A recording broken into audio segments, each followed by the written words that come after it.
C'est très touchant pour moi d'être ici. Mes parents sont là aussi, ma grand-maman. Bonjour, grand-maman, qui est une nouvelle charlevoisienne d'adoption.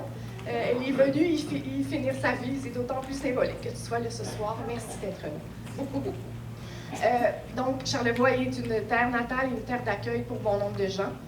C'était très important pour nous, pour moi surtout, d'être ici ce soir, de vous présenter ce film-là qui est le résultat de plusieurs années de dur labeur, plusieurs années où on a pris le temps de tendre l'oreille et d'écouter des victimes, des survivants, des survivantes d'agressions sexuelles, où on est allé évidemment rencontrer des gens du système. Oui, on a décidé dans la foulée du mouvement Moi aussi, en 2017, Émilie Perrault et moi, de pousser un petit peu plus loin la réflexion. On avait bien sûr fait le reportage sur l'affaire Gilbert Rozon et après ça, on a reçu des centaines de témoignages de gens qui disaient nous, on a essayé d'aller dans le système de justice, ça a été parfois plus traumatisant que l'événement en soi, ou on a décidé de ne pas y aller pour toutes sortes de raisons. Et là, on a vu arriver des vagues de dénonciations sur les réseaux sociaux ou plutôt dans les médias, et on s'est demandé pourquoi les gens tournent le dos au système de justice. Et c'était la prémisse de base du film, et c'est pour ça qu'on a enquêté, si vous voulez, pendant 3 ans, en rencontrant une quinzaine d'intervenants du système et en suivant 4 victimes à travers leur processus de plainte aux criminels en matière sexuelle. Moi, j'ai travaillé comme chroniqueuse judiciaire avec Paul Arcand pendant 6 ans au 98.5 FM à Montréal et j'ai parcouru des corridors de palais de justice et j'ai couvert des procès pendant 6 années, presque sur une base quotidienne. J'ai couvert beaucoup de procès d'agression sexuelle et je voyais déjà à cette époque-là énormément de lacunes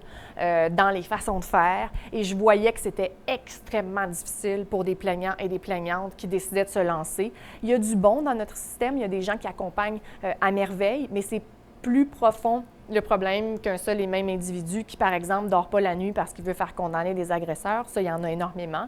Mais il fallait se poser la question à savoir pourquoi, justement, les gens avaient tourné le dos au système. Pourquoi si peu de gens portent plainte? On parle d'un chiffre d'environ 5 seulement des gens qui sont agressés qui vont se tourner vers les autorités. On a fait le film parce que les gens étaient découragés du système. Donc, c'est ce qu'on répond quand on nous accuse de décourager les gens de le faire. Et si on le fait, c'est parce qu'on s'est dit, il faut quand même aller comprendre pourquoi les gens n'y vont plus, pourquoi il y a une réticence et pourquoi ça semble être si difficile pour un plaignant ou une plaignante de passer à travers le processus. On a décidé de faire un lancement dans Charlevoix. C'était super important pour moi de présenter le film aux Charlevoisiens, Charlevoisiennes. Moi, j'ai grandi ici, j'ai commencé ma carrière ici à TVCVM, à CIHO. On m'a donné ma première chance et c'est ce qui a fait ensuite, évidemment, que j'ai progressé dans le milieu parce que j'avais déjà un bon bagage.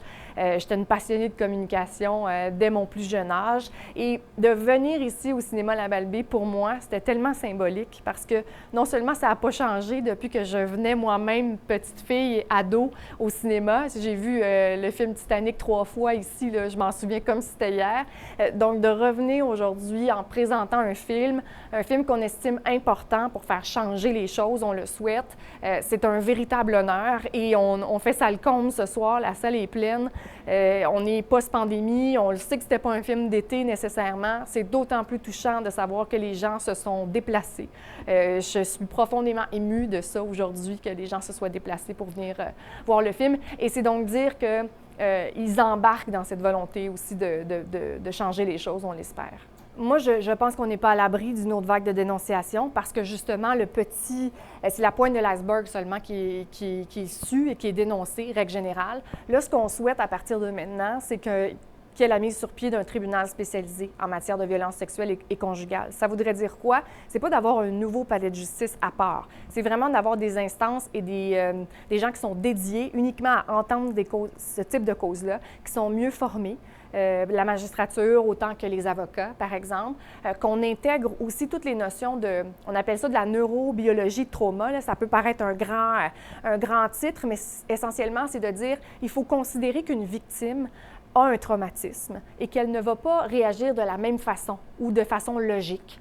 Le corps réagit différemment, il peut y avoir des trous de mémoire, Et c'est ça qu'on doit intégrer beaucoup dans nos salles de cours présentement pour permettre à un plus grand nombre de victimes de venir porter plainte et ensuite d'avoir un processus réparateur à travers le système de justice. On a beaucoup de choses à améliorer, entre autres au niveau des comptes interrogatoires qui vont souvent très, très loin dans l'intégrité pour détruire la crédibilité. C'est ce qu'on présente dans le film. Ça peut être très, très revictimisant pour des victimes d'agressions sexuelles. Donc, il y a des choses qui peuvent être améliorées. Nous, ce qu'on souhaite à partir de là, avec une volonté politique, avec une volonté citoyenne aussi, des gens qui disent « OK, parfait, qu'est-ce qu'on peut faire maintenant? » Il y a une pétition qui a été mise en ligne par une des victimes qui témoigne dans le film, Lily, qui est marrainée par la députée Véronique Yvon. Et donc, cette pétition-là pourrait permettre ou pourrait aider à la mise sur pied d'un tribunal spécialisé. Bien, on a fait tout, hein, de A à Z. Les coulisses, mais c'est très intéressant parce qu'on nous parle peu souvent des coulisses et je vous avouerai que ça a été 3 années et demie assez rocambolesque parce qu'on s'est impliqué évidemment du début à la fin. On est réalisatrice, mais on est aussi scénariste et c'est nous qui avons fait la recherche avec de l'aide un peu, mais je vous avouerai qu'on a quand même mis la main à la pâte dans toutes les sphères du film. Évidemment, en montage, la réalisation implicitement, on est là jusqu'à la dernière note de musique, le dernier son qui va être dans le film. C'est nous qui prenons les décisions pour tous les aspects du film. Et moi, c'était ma première réalisation, surtout d'une ampleur comme celle-là, d'un film qui s'en va au cinéma. J'ai appris beaucoup parce que une fois que le film est fermé, c'est-à-dire que le contenu est barré, il y a comme toute une autre étape de post-production qui commence après, qui est infiniment longue et c'est beaucoup de remise en question, un processus décisionnel. Chaque aspect du film doit être pris en compte et puis j'ai trouvé que c'était vraiment une aventure assez intense. Maintenant, on était prêt à laisser partir le film vers le public.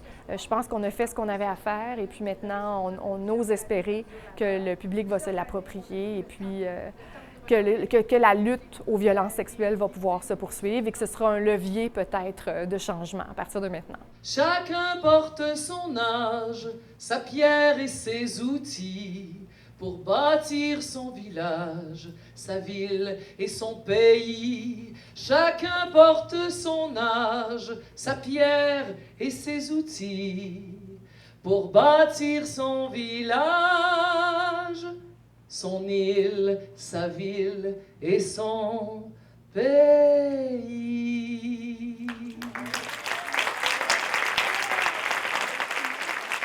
J'aimerais vraiment remercier Claude qui nous a accueillis ici aujourd'hui, toute l'équipe du cinéma La Malbaie. Sincèrement, vous dire comme ça me touche qu'ils aient accepté de présenter le film, qu'ils aient accepté que je puisse partager, échanger avec les Charlevoisiens, les Charlevoisiennes qui se sont déplacés aujourd'hui. C'est infiniment précieux pour moi.